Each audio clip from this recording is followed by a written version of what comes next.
Welcome back, episode 7 in this little mini series. We're looking at fruits and carbohydrates. We're going to look at, can you eat carbs? Is fruit bad? Which fruits should you avoid? All common questions that I get asked on a daily basis. So we're going to start with carbohydrates, and first looking at what carbohydrates are or where they are. So looking at the picture in front of me, most of your beige foods are going to be carbohydrates. So the classics are your pasta, rice, bread, potatoes, oats, those sorts of things, but also fruits can be labelled as carbohydrates. Lots of vegetables, your beans and pulses and those sorts of things all contain carbohydrates. Carbohydrates are pretty much everywhere. When thinking about carbohydrates, I mentioned in the last video that we should try and balance out the plate. So general advice is to go for a quarter of a plate, but again, each person's going to need a different amount of each of these nutrients. But all carbohydrates, when digested, turn into glucose. So therefore, they raise blood sugar. Some carbs are going to impact blood sugar more than others, and we measure this using the GI scale or the glycemic index scale, which I'll talk on in a second. Basically, higher GI carbs will give you a higher blood sugar spike, and your lower GI carbs will give you a slower and a lower blood sugar spike. So here's a graph to sort of display that. If we use bread as an example, so white bread would be more of your high GI carbohydrate.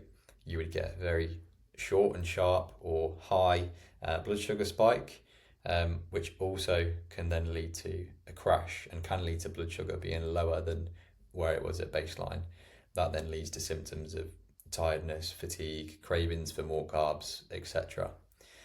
If we compared that to wholemeal bread or seeded bread or a lower GI bread, on the yellow line on the graph you get a more gradual release of sugar into the blood, a lower spike, and you don't get that crash, and more often than not don't have those same cravings and symptoms later on. So we want to pick those lower GI carbohydrates that don't give us spikes and crashes, and also don't contribute to insulin resistance, and then in turn help us to get blood sugar down. Fruit, we mentioned fruit, it can also be considered carbohydrate because they contain sugar.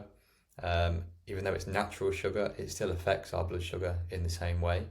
But fruit does also contain fibre, which helps to slow down digestion and suppress blood glucose spikes.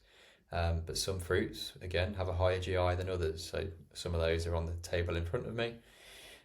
Generally, the more tropical fruits have a higher GI and impact blood sugar more or higher. And berries tend to be the lowest GI and have the lowest impact on blood sugar. That's why a lot of the time we hear people giving out the advice of you shouldn't have bananas or grapes, because those are two fruits that are a bit higher GI and can impact blood sugar a bit more.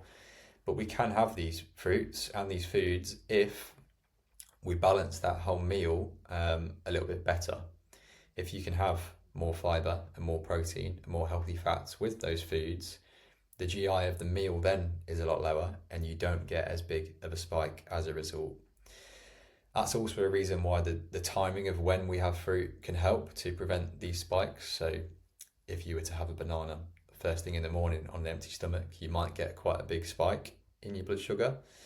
But if you was to have a banana after your lunch as more of a dessert, or you had it with some natural yogurt and some peanut butter, that's going to be lower GI as a meal, and your body is already sort of digesting these other nutrients. It's going to be a slower absorption of glucose into the blood, and you'll get a much lower spike as a result. So again, no foods should really be considered good or bad. I would maybe think of meals as better or worse based on their GI and their balance, but that's a much better way to think about these individual foods rather than you can have this and you can't have this. I hope that makes sense and that's helped with your mindset around carbohydrates and how you might think about including them in your diet. If it has helped, please leave a like, please subscribe, go ahead and watch the rest of the videos in this little series, and I'll see you in the next one.